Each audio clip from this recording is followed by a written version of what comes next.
নমস্কার বন্ধুরা, কেমন আছেন? আশা করি সকলে খুব ভালো আছেন। আপনারা জানেন যে আমার এই গ্রামীণ হোমিও চ্যানেলের মাধ্যমে আমি আপনাদের বন্ধু নিত্যানন্দ পাল বিভিন্ন রকম রোগ ও তার হোমিওপ্যাথি ঔষধ সম্বন্ধে আলোচনা করে থাকি। ঠিক সেইরূপ আজকের আমি এই ভিডিওর মাধ্যমে আলোচনা করব পেটের মধ্যে যে বিষণ্ণতা ভাব, অশান্তি ভাব, সর্বদাই যেন পেট একটু ব্যথা ব্যথা ভাব, সারাদিনে 3-4 বার পায়খানা, সঙ্গে কারো আমাশয়, রক্ত আমাশয়, এই বর্ষাকালে কিন্তু এইরকম সমস্যা দেখা যাচ্ছে।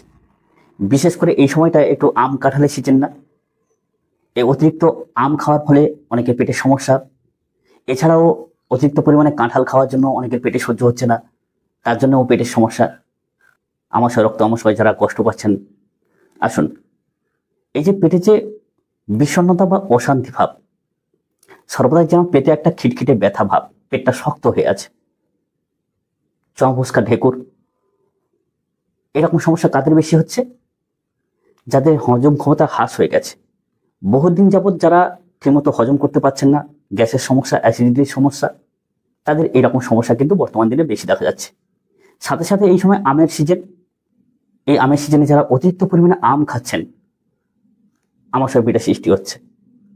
এছাড়াও কাঁঠাল খাচ্ছেন, কাঁঠাল কিন্তু সুগন্ধ বা একটা ঘরটায় খুব গন্ধময় করে তোলে, গন্ধটা খুব সুন্দর, কিন্তু পেটে অনেকের সহ্য হয় না, এই কাঁঠাল পেটে সমস্যা তৈরি করছে। এছাড়াও এই বর্ষাকালে ফুড পয়জনিং হয়ে যাচ্ছে, জলবায়ুযুক্ত আবহাওয়া, আর এই সময় কিন্তু বিভিন্নভাবে আমরা কিন্তু উদ্রাময় আমাশয় পীড়ায় কিন্তু আক্রান্ত হয়ে থাকি।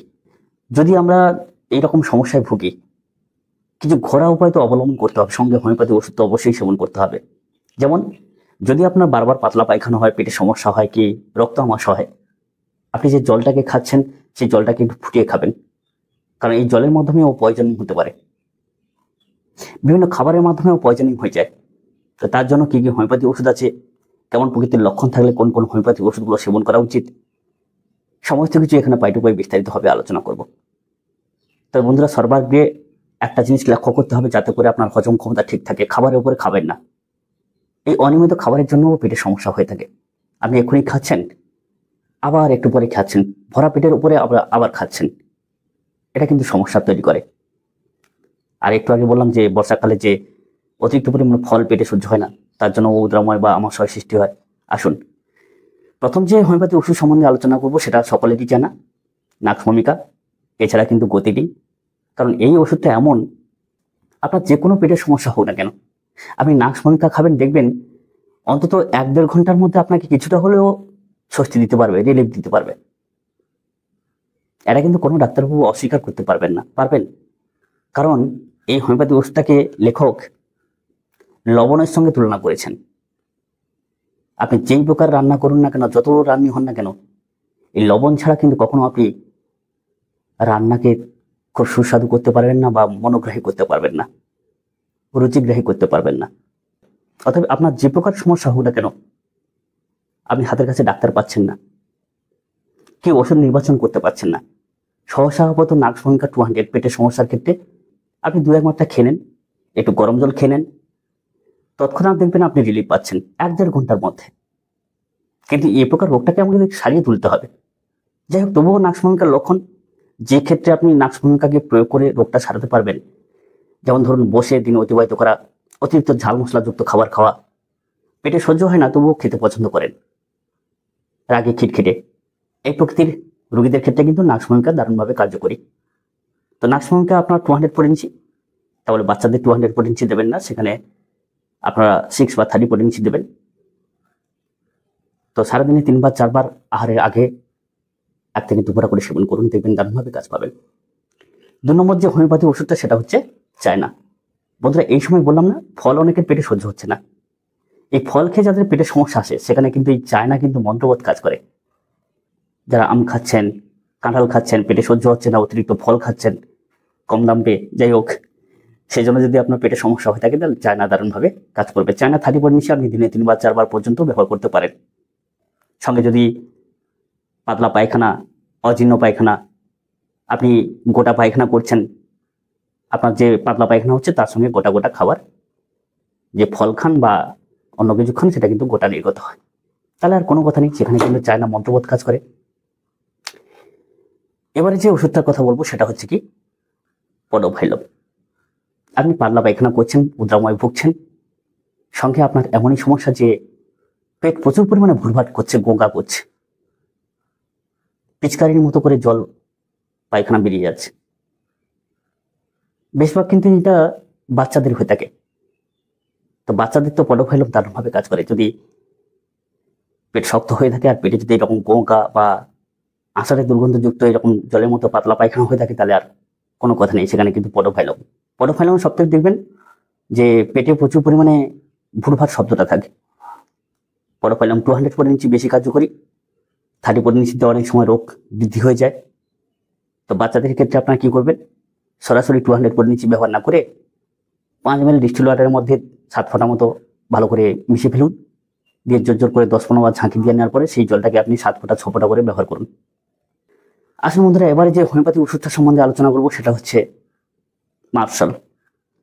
বন্ধুরা, এই মার্শাল এখন খাবেন কেন? এই যে বললাম যে আমাশয় পীড়া হয়ে যাচ্ছে, প্রথমে একটু উদ্রাময় দেখা যাচ্ছে, তারপরে কিন্তু আমাশয় পীড়ায় ভুগছেন, পায়খানা চিকচিক চিকচিক করছে, তেলের মতো চিকচিক করছে। তো এইরকম যে সমস্যা সেটা আমাশয় জেনে নিতে হবে। এছাড়া পেট ব্যথা করে আপনি দিনে 3-4 বার করে পায়খানা করছেন, 5 বার 7 বার করে পায়খানা করছেন, সঙ্গে যদি প্রচুর পরিমাণে সাদা আমাশয় থাকে, তাহলে আর কোনো কথা নেই, মার্শাল আপনার ক্ষেত্রে দারুণভাবে কাজ করবে। তো মার্শাল এখানে 30 পর ইঞ্চি 200 পর ইঞ্চি আপনি দিনে 3-4 বার পর্যন্ত ব্যবহার করুন, আহারে আধ ঘন্টা 1 ঘন্টা আগে।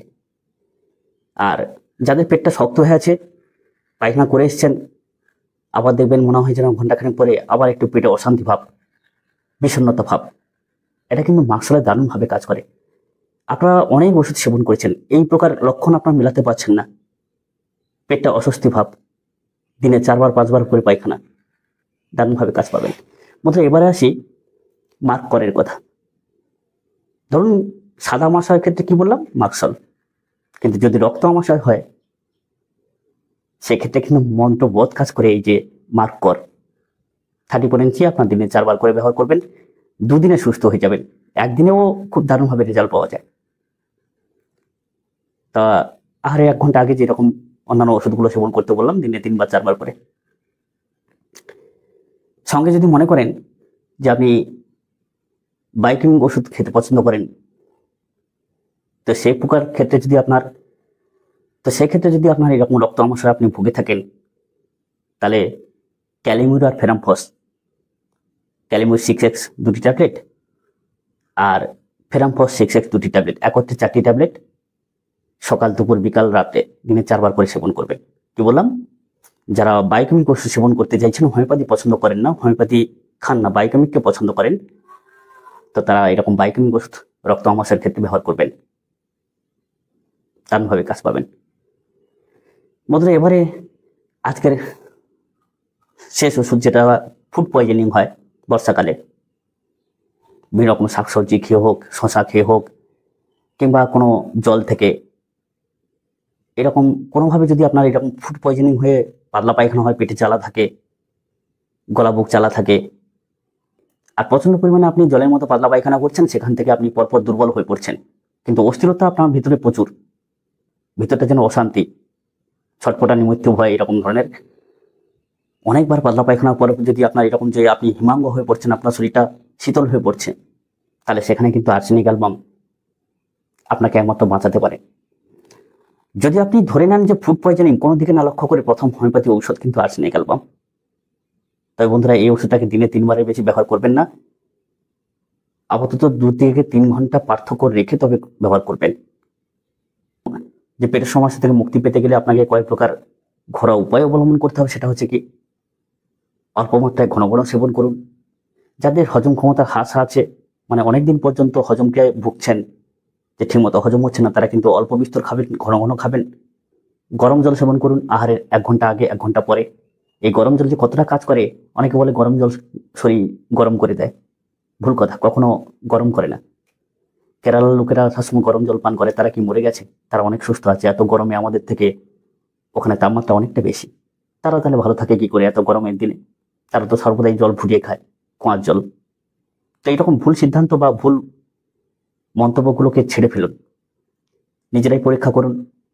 আপনি 2 দিন বা 3 দিন বা 1 সপ্তাহ যদি আমার কথা মতো গরম জল সেবন করেন, খাওয়ার আগে পরে মরে যাবেন না, দেখবেন 2 দিনের রেজাল্ট পাবেন। আর যারা প্রচুর পরিমাণে আমাশয় ভুগছেন, দিন দিন আমাশয় প্রচুর হচ্ছে, তারা এসবগুলো শুকনো ভুসি খাবেন। যাদের শুকনো গিলতে কষ্ট তারা একটু জলে গুলিয়ে একটু পায়েসের মতো করে শক্ত অবস্থায় খাবেন। আর নাহলে যারা শুকনো খেতে পারেন, শুকনো খেয়ে একটু গরম জল খান, কারণ এতে প্রচুর পরিমাণে ফাইবার আছে। আপনার যে অন্ত্রে আমাশয়যুক্ত মল জড়িয়ে আছে সেটা কিন্তু টেনে হিসেবে বার করে দেবে, কারণ এতে রয়েছে প্রচুর পরিমাণে ফাইবার। যাই হোক বন্ধুরা, কোন কোন বিষয় নিয়ে ভিডিও করা উচিত আপনারা কমেন্ট করে জানাবেন। অবশ্যই আপনাদের পাশে আছি, থাকবো, চেষ্টা করব। ভালো থাকুন সবাই, নমস্কার।